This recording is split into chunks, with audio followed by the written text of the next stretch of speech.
The last slice of lemon cake sat on the platter between us, a lonely, sugar-dusted island in an ocean of quiet tension.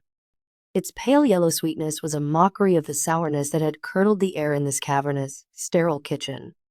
Mark, my son-in-law, a man sculpted from polished ambition and concealed impatience, gestured toward it with a smile that never, ever reached his eyes. It was a smile that functioned as a beautifully decorated wall, pleasant to look at but impossible to get through. "Please, Helen," he said, his voice as smooth and frictionless as the granite countertops. "You must have it. You're our guest."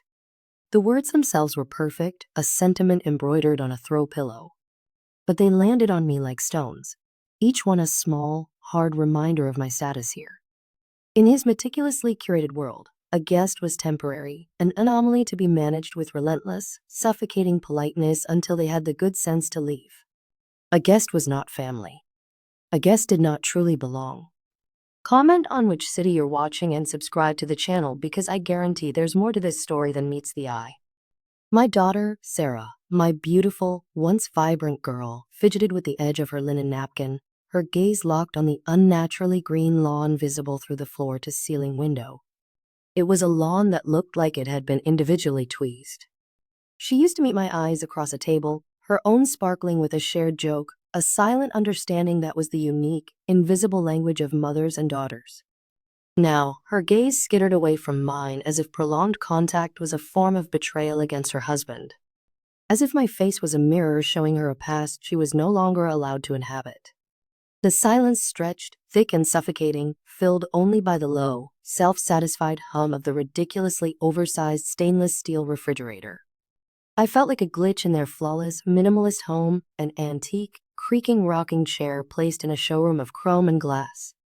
Mark's smile remained plastered on his face, a polite, unyielding mask that made me feel more like a trespasser than his wife's mother. It was in these moments, in the thick, unbreathable atmosphere of unspoken things, that a cold certainty settled in my bones. A terrible secret was being kept in this house, and I was on the wrong side of the door. Every visit was the same suffocating, carefully choreographed dance of courtesy. Mark would greet me at the massive oak door, his handshake firm, dry, and brief. His other hand would invariably be on the small of Sarah's back, a gesture that looked protective to the outside world but felt proprietary to me, like he was branding her as his. "Helen, so good to see you," he'd say, his voice resonating with a warmth that was pure performance. He would then steer me into the living room, a vast space of muted grays and beiges where colors seemed to be forbidden. "Let me get you the comfortable chair." The comfortable chair was a plush armchair, undeniably comfortable in its design, but its placement was a masterpiece of social engineering. It was set slightly apart from the main sofa where he and Sarah would sit, creating a subtle but undeniable gulf. I was an audience member, positioned perfectly to watch the play of their lives, never a participant. He'd fetch me a drink, always asking what I wanted, but somehow always returning with a tall glass of plain water with a single, anemic slice of lemon floating in it. "Just to keep you hydrated," he'd explain with that same empty smile, as if my own preference for iced tea was a messy complication he'd smoothed away for my own good. He was managing my hydration, my comfort, my very presence. Sarah would try, in her own fading, apologetic way, to bridge the chasm he created. "Mom was telling me about the garden club, Mark. They're planting a whole new bed of David Austin roses this year. Can you imagine the scent?" Her voice had a hopeful lilt, a plea for him to engage, to connect. "How lovely," Mark would reply, his attention suddenly snagged by the screen of his phone. He'd tap at it with an air of great importance, not looking at me. "We should get some roses for the back."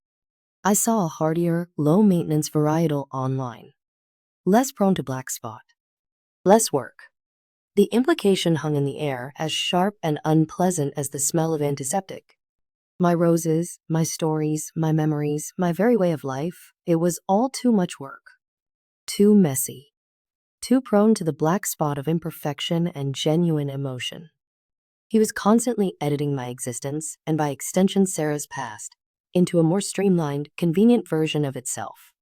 I felt myself shrinking under his polite, persistent pressure, my vibrant memories and colorful stories fading to gray, just another monochrome accent in his curated world. I could feel my own personality being sanded down at the edges, and I hated myself for letting it happen. I would drive home to the house Frank and I had built, a house that now seemed to echo with too much silence, and the memories would flood in, sharp and painful. I remembered the early days before the wedding, before the granite countertops and the polite dismissals. Mark had been the answer to my most fervent prayers. After my Frank passed so suddenly, my world had shrunk to a single, desperate wish. For Sarah to find a good man, someone who would cherish her, someone who would fill her life with the joy my Frank had filled mine with. And then Mark appeared. Handsome, ambitious, with a career that was taking off. Most importantly, he seemed to utterly adore her. On our very first meeting, he'd arrived at my door not with a generic bouquet, but with a fragrant spray of freesias. "Sarah mentioned they were your favorite," he'd said, his eyes crinkling with a smile that, back then, seemed to radiate genuine warmth. He'd sat in Frank's old armchair and listened, truly listened, to my stories about my late husband, his eyes filled with what I'd tragically mistaken for empathy. "He sounds like a wonderful man, Helen," he'd said, his voice soft with sincerity. "I can only hope to make Sarah half as happy." I had believed him. I had championed him to Sarah, who had been cautiously optimistic. I told her, "This one's a keeper, honey. He's got a good heart." Now, the memory of that charming, empathetic man felt like a cruel joke, a ghost who had once inhabited the body of the cold stranger who measured my worth and how little work I required. What had changed? The question became a relentless torment, haunting my quiet nights. It gnawed at me, keeping me awake as I stared at the ceiling, tracing the cracks I knew by heart. Had the charm all been a performance, a carefully crafted audition for the role of husband that he could now abandon, the show being over? Or, and this was the thought that chilled me to the bone, had I done something? Was I, in fact, the problem? I'd rack my brain, my mind a frantic detective replaying every visit, every conversation. Had I been too critical of the way they kept their house? Had I been too needy after my knee surgery? Had I overstayed my welcome that one time I had the flu and Sarah insisted I stay for a few days? He made me doubt my own sanity, second-guess my instincts, until I felt like a doddering old woman, imagining slights where there were none. I was becoming the caricature of the meddling mother-in-law I had sworn I would never be. But then I'd visit again, and I'd see it. It wasn't in my head. It was in the flash of profound irritation in his eyes when I dropped a fork on the pristine floor. It was in the way he subtly, almost unconsciously, wiped down the counter with a disinfectant cloth right after I'd set my old leather purse on it. It was in the tight, hard set of his jaw when I launched into an anecdote from Sarah's grade school years, one he'd surely heard before. It was real. I wasn't crazy. It was a poison administered in tiny, polite, almost invisible doses. This particular Sunday was worse. The lemon cake was just the opening act. There was a new tension in the air, sharp and brittle like a pane of glass about to shatter. Sarah looked utterly exhausted, with dark, bruised-looking circles under her eyes that her expensive concealer couldn't quite hide. She moved slowly, her limbs seeming heavy, as if she were wading through water. When she reached for the pitcher of water to refill my glass, her hand trembled, a tiny, almost imperceptible tremor. A few drops splashed onto the polished oak of the dining table. I saw Mark's eyes dart to the drops, a flicker of something raw annoyance? No, something sharper, like alarm, before his placid mask slipped back into place. "Careful, honey," he said, his voice soft, but with an underlying edge of steel. He immediately, reflexively, dabbed at the tiny spot with his napkin until it was gone. "You're tired. You've been overdoing it.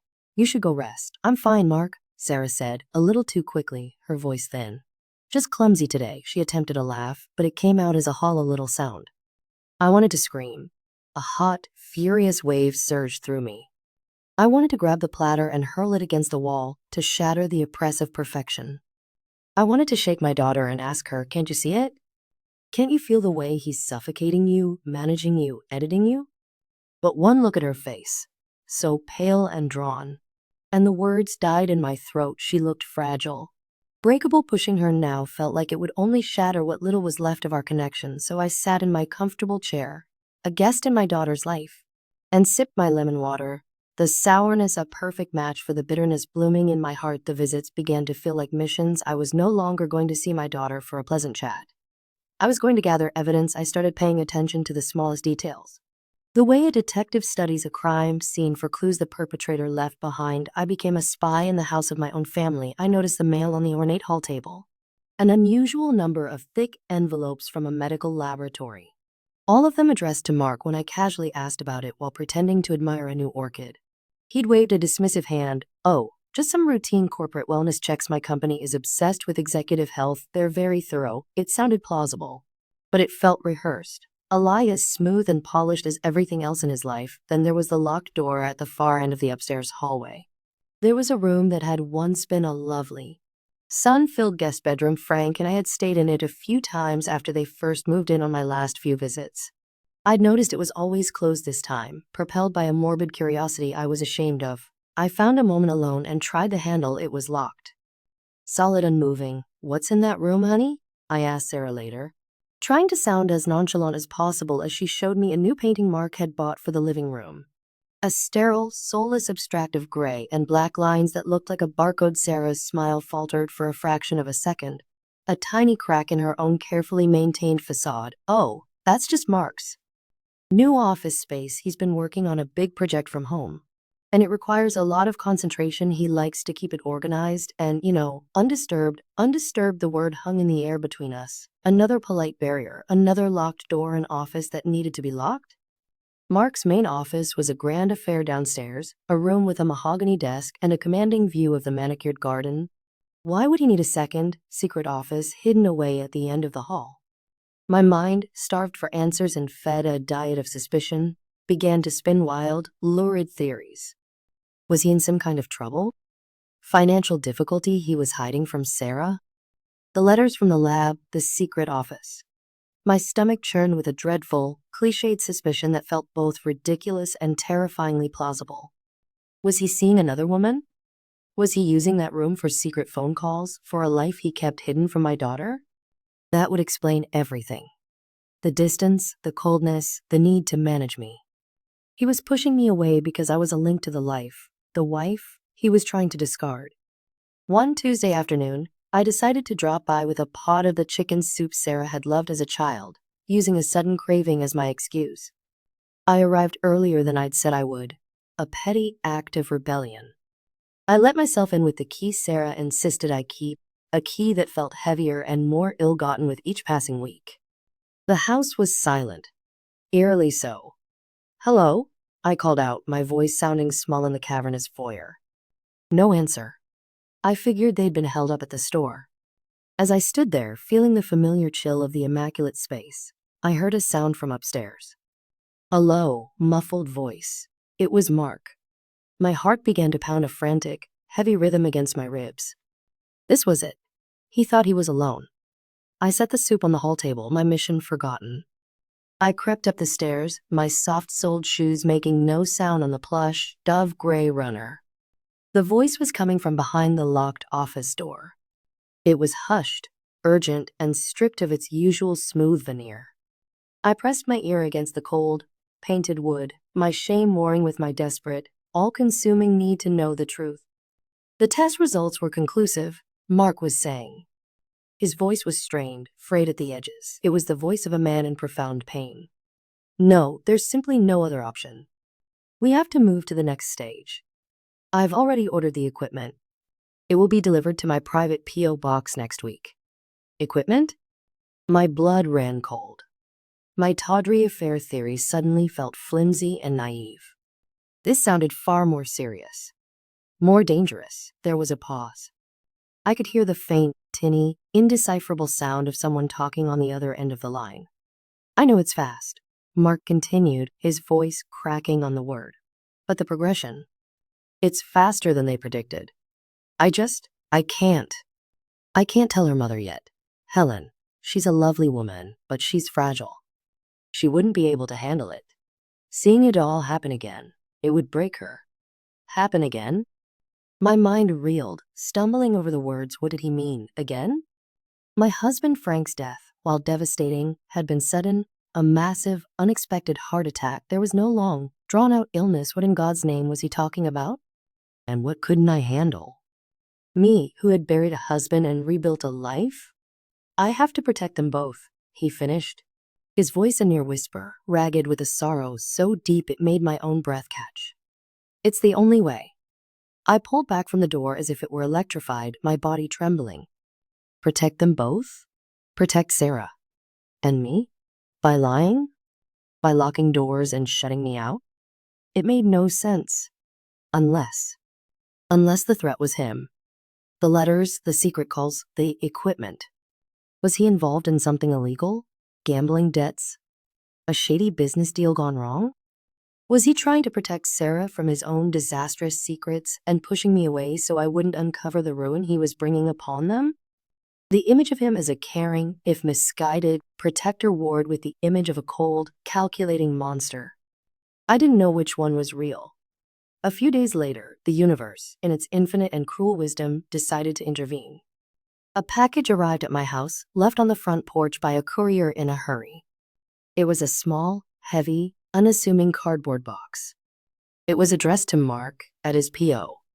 box number, but the courier had clearly seen the local street address on a secondary label and mixed them up. My address. My hands shook as I looked at it. This was a line. A sacred boundary of privacy. But the sound of Mark's broken voice on the phone echoed in my ears. I have to protect them, it would break her. I told myself I was doing it for Sarah, it was a lie. Of course I was doing it for me, for my sanity, with trembling fingers that felt like a stranger's. I took a paring knife from the kitchen drawer and slit the packing tape inside. Nestled in protective foam were not illicit drugs or evidence of a crime, but vials of medication, sealed syringes, and a sheaf of prescription slips. I picked up one of the slips. My hands shaking so badly I could barely read the print. It was from a top neurology specialist in the city, and at the top, under the heading patient name, was not Mark's name, it was Sarah's. Sarah Miller, my Sarah, the words on the page blurred. Swimming in and out of focus, I saw phrases I didn't understand.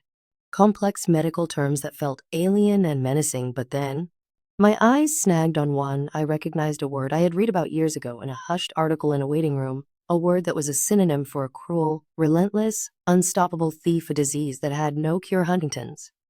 A genetic time bomb, a disease that slowly, mercilessly steals a person's mind, their movements, their very self, leaving a shell behind. A disease Frank's own mother, my Sarah's grandmother, a woman I never met, had died from. It was a family tragedy we never spoke of. A secret sorrow Frank had carried with him to his grave because, as he once confessed in a rare moment of vulnerability, he hadn't wanted to burden me with the knowledge that it could be passed down.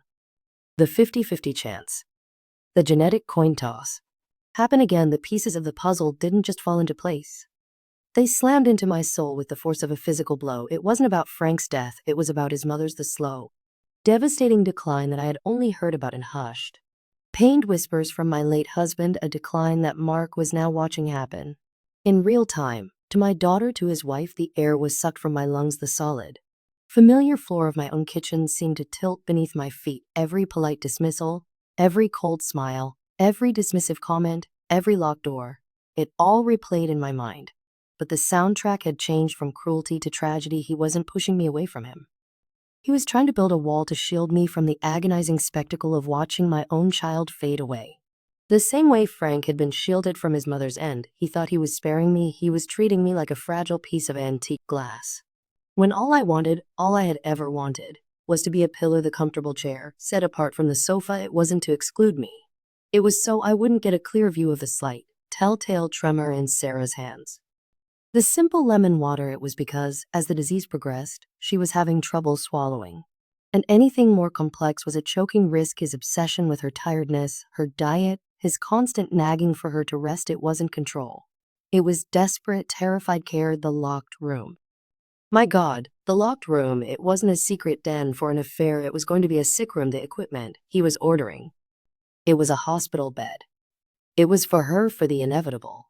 Heartbreaking future. Subscribe now. You won't believe the twist that's coming. The bitterness that had taken root in my heart evaporated, washed away by a flood of such profound, gut-wrenching grief and love that it almost brought me to my knees right there on the linoleum. The man I had painted as a villain, a cold-hearted monster who delighted in petty cruelties, was a hero in a tragedy I hadn't even known was being staged. He was standing between his wife and the world, trying to absorb all the pain, all the fear, all the ugliness himself, and in his clumsy, misguided, desperate love for Sarah, He had shouldered the burden of my hatred, believing it was a necessary, noble sacrifice. He had let me think he was a burden placer. All while he was carrying the heaviest burden of all. I resealed the box as best I could, my hands moving with a new, solemn purpose. My tears dripped onto the cardboard. Staining it, I drove to their house, the box on the passenger seat beside me like a sacred, terrible text. I didn't know what I would say. I had no script, no plan. I only knew that the silence had to end. The lies, however well-intentioned, were a greater poison than the truth. We were a family, and we would face this as one, or we would all be broken by it separately. When I pulled into their immaculate driveway, Sarah's car was gone, but Mark's was there. He must be home alone. My heart hammered against my ribs, a wild bird trapped in my chest. This was it. No more polite dancing around the truth. I walked to the front door and, for the first time in years, I rang the bell, foregoing the key in my purse. It felt like the right thing to do, to ask for entry rather than take it. A moment later, Mark opened the door, and his face, for a split second, was completely unguarded. I saw not coldness or impatience, but a weariness so bone deep it seemed to age him by a decade. Then, by sheer force of habit, the polite mask began to slip back on. "Helen," he said, surprise coloring his tone. "I wasn't expecting you. Sarah's just at a doctor's appointment." He started to say more, to launch into the usual script, to offer me the comfortable chair, but I held up the box. His eyes fixed on it, and every ounce of color drained from his face. The mask didn't just slip. It shattered into a million invisible pieces at his feet. He looked from the box to my face, and for the first time, I saw the raw, terrified, heartbroken man underneath. The man who loved my daughter beyond all measure. "It came to my house," I said, my voice quiet but impossibly steady. "By mistake." He didn't speak. He just stared at the box, then at my face, his expression a maelstrom of shock, fear, and utter defeat. He sagged against the door frame as if his legs could no longer support the weight of his secrets. "Helen." He started, his voice a rough, broken thing, the smooth Polish gone forever. "I can explain." "I know," I said, and a single tear I hadn't realized I was holding back traced a hot path down my cheek. "I think you already have." He led me inside, not to the formal living room, but to the kitchen. He sank into a chair at the table where we'd had that awful, silent piece of cake a lifetime ago. He buried his face in his hands, his shoulders shaking. The silence that fell now was different. It wasn't tense and brittle. It was heavy with grief, thick with unspoken truths finally rising to the surface to breathe. "How long?" I asked softly, sitting in the chair opposite him, the table no longer a battlefield but a bridge. He looked up, his eyes red-rimmed and filled with a pain that mirrored my own. "We got the official diagnosis 6 months ago. But we've known. We've suspected. For over a year. The little things." Her handwriting changing, becoming spidery. Forgetting words for simple things. The tremors in her hands. He choked on the last word, pressing the heel of his hand to his mouth. "I didn't want. Sarah didn't want you to worry. She loves you so much. She made me promise." "Promise to lie to me?" My voice was gentle, devoid of accusation. The anger was gone, burned away by the truth. "To treat me like a stranger in my own daughter's life?" "She wanted you to remember her the way she was," he corrected himself, the word catching in his throat like a fishhook. "Vibrant. Strong. Funny. She couldn't bear the thought of you watching her slip away." And I know about Frank's mother. Sarah told me the story once, years ago. How your Frank never really knew the details, how his father tried to shield him from it. How it destroyed his father to watch it happen alone. "I couldn't do that to you." I thought, God, I was so stupid. I thought I was protecting you. I thought if I just kept you at a distance, made the visits difficult, you'd come around less. You'd be spared the worst of it. It was a stupid, cruel plan. I know that now. Every time I saw the hurt in your eyes, Helen, it felt like a knife in my own gut. But it felt like the only way to keep my promise to her. He looked so broken, so utterly defeated. This man I had despised was carrying a weight that would have crushed most people. And he was doing it utterly alone, all to honor my daughter's wish, a wish born of a fierce, protective love and a deep, understandable fear. "Where's the key, Mark?" I asked, my voice barely a whisper. He looked confused, his mind clearly elsewhere. The key? To the room upstairs. Your office. He reached into his pocket without a word and pulled out a single, small, silver key. He slid it across the polished table to me. It felt as heavy as a tombstone in my palm. I stood up and walked out of the kitchen, my legs feeling strangely steady. I walked up the stairs I had crept up just days before, not as a spy, but as a mother. I put the key in the lock. It turned with a soft, final click. The door swung open onto a room that was no longer a guest room. It was a space in transition, a space caught between hope and despair. A hospital bed, still wrapped in protective plastic that crinkled in the silent air, was pushed against one wall. Next to it, and 4 poles stood like a silent, metallic tree waiting for a winter that was already here. On a small table were boxes, not yet unpacked, filled with medical supplies. And on the nightstand, placed there with care, was a stack of pamphlets. Understanding Huntington's. Caring for your loved one at home. Navigating the final stages. I walked into the center of the room and sank down onto the plastic-covered mattress. The reality of it, the cold, clinical, heartbreaking reality of it, washed over me. This was my daughter's future. This sterile, quiet room. My Sarah. My brilliant, laughing, vibrant girl who loved thunderstorms and bad movies and dancing in the kitchen. The sheer, cosmic unfairness of it all was a physical blow, knocking the air from my lungs, and a sob tore its way from deep inside me, a primal sound of a mother's grief that I had been holding back for months without even knowing it. I don't know how long I sat there, but eventually I felt a presence in the doorway. It was Mark. He didn't come in. He just stood there, his broad shoulders slumped in the frame, watching me. I am so sorry, Helen, he whispered, his voice thick with tears. I handled everything wrong. I looked up at him, my vision blurred. I saw him clearly for the first time. Not the polite son-in-law. Not the cold gatekeeper. I saw a terrified husband. A young man who was about to lose everything he held dear, trying to navigate an impossible, mapless journey with nothing but his flawed, desperate love as a guide. No, I said, my voice hoarse from crying. You handled it with love.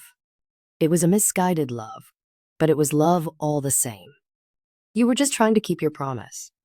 At that exact moment, we heard the sound of the front door opening and closing downstairs. Mark? I'm home. Sarah's voice, a little thin, a little tired, drifted up the stairs. Mark's entire body went rigid. He looked at me, pure panic flashing in his eyes. She can't. We can't.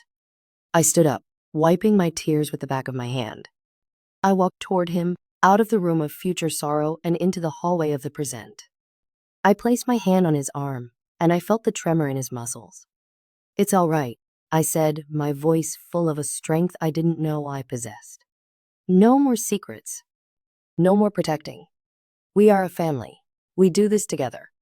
Sarah was at the bottom of the stairs, shrugging off her coat. She looked up and saw us standing there together at the top of the landing, me with my hand on Mark's arm. She saw the open door to the hospital room behind us. She saw my tear-streaked face and Mark's defeated, heartbroken posture. And in an instant, she knew. Her face crumpled. The brave mask she had been wearing for a year finally fell away. Oh, Mom, she whispered, her voice breaking. I'm so sorry. I didn't wait. I didn't think. I just went down the stairs 2 at a time and wrapped my arms around my daughter, my thin, fragile, beautiful daughter. She felt so small in my arms, like a bird with a broken wing. She sobbed against my shoulder, a storm of all the fear and exhaustion she had been holding in for so long finally pouring out. Mark came down behind me and put his strong arms around both of us, his own quiet, ragged sobs shaking his body. And there we stood, in the cold, perfect foyer of their beautiful, sad house, a broken, weeping mess. But for the first time in years, we were whole. The terrible secret was out, a venomous snake dragged into the light. It was horrifying, but it was no longer hiding in the shadows, poisoning us with silence and misunderstanding. The weeks that followed were the hardest of my life. They were also, without a doubt, the most precious. I sold my house, the house of memories that had become a house of loneliness, and I moved in with them. I didn't take the comfortable chair. I took my place beside them on the sofa, a bookend of support. The locked room became Sarah's room, but it was never a sad place. We filled it with light and armfuls of freesias and roses. We took down the sterile, abstract painting and hung up messy, vibrant photos from our childhood, from their wedding, from our lives together. The suffocating politeness between Mark and me was replaced by a raw, honest affection. We became partners, a team. I learned the complex schedule of her medications, and he learned how to cook her favorite childhood meals from my old, stained recipe cards. We learned to find and cherish joy in the small moments, a shared smile over a silly TV show, a lucid conversation on a good day, the simple, profound comfort of holding her hand and feeling her squeeze back. I saw the man he truly was, steadfast, devoted, and endlessly kind. His love for my daughter was a fierce, magnificent thing to witness. There was no miracle. The disease followed its cruel, inevitable path.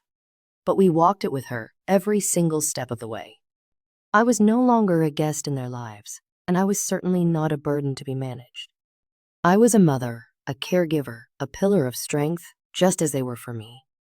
My son-in-law still smiled at me every day. But now, when he smiled, his eyes smiled too. And in them, I no longer saw a man who wished I would leave. I saw a man who was profoundly, deeply grateful I had stayed. In the face of the greatest tragedy, we had found the deepest truth. That love is not about protecting others from pain. It's about holding their hand and walking right through the heart of it, together. Comment which part of the story left you speechless.